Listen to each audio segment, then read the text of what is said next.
So we'll be continuing complex numbers. So we'll be seeing real and imaginary parts of a complex number. Real and imaginary parts of a complex number. So we know that our complex number z is defined by z equals to a plus ib.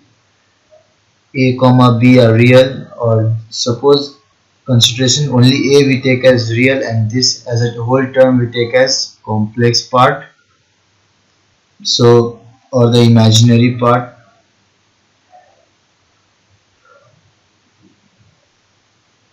So imaginary part is also denoted as im of z. So,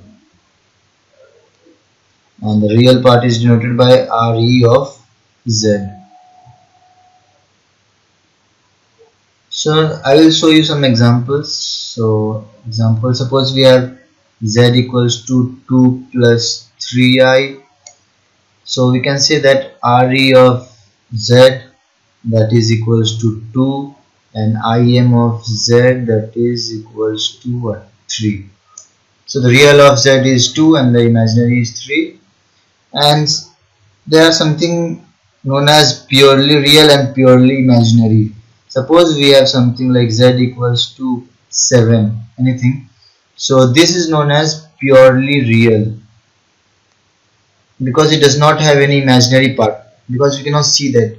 So the real is 7 and the imaginary is 0.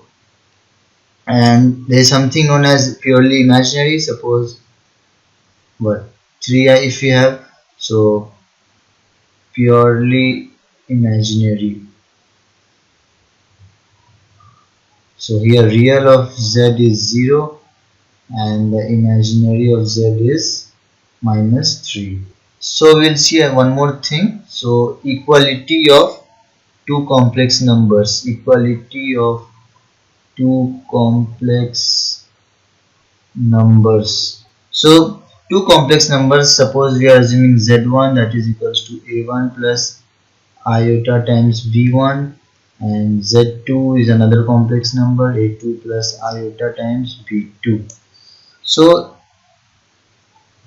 this z1 and z2 can only be equal if and only if the real and imaginary part are equal on both sides, are equal for both.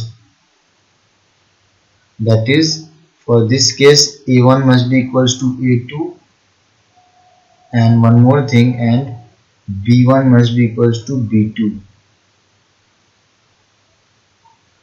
So this was some more thing on complex numbers. So thanks for watching it.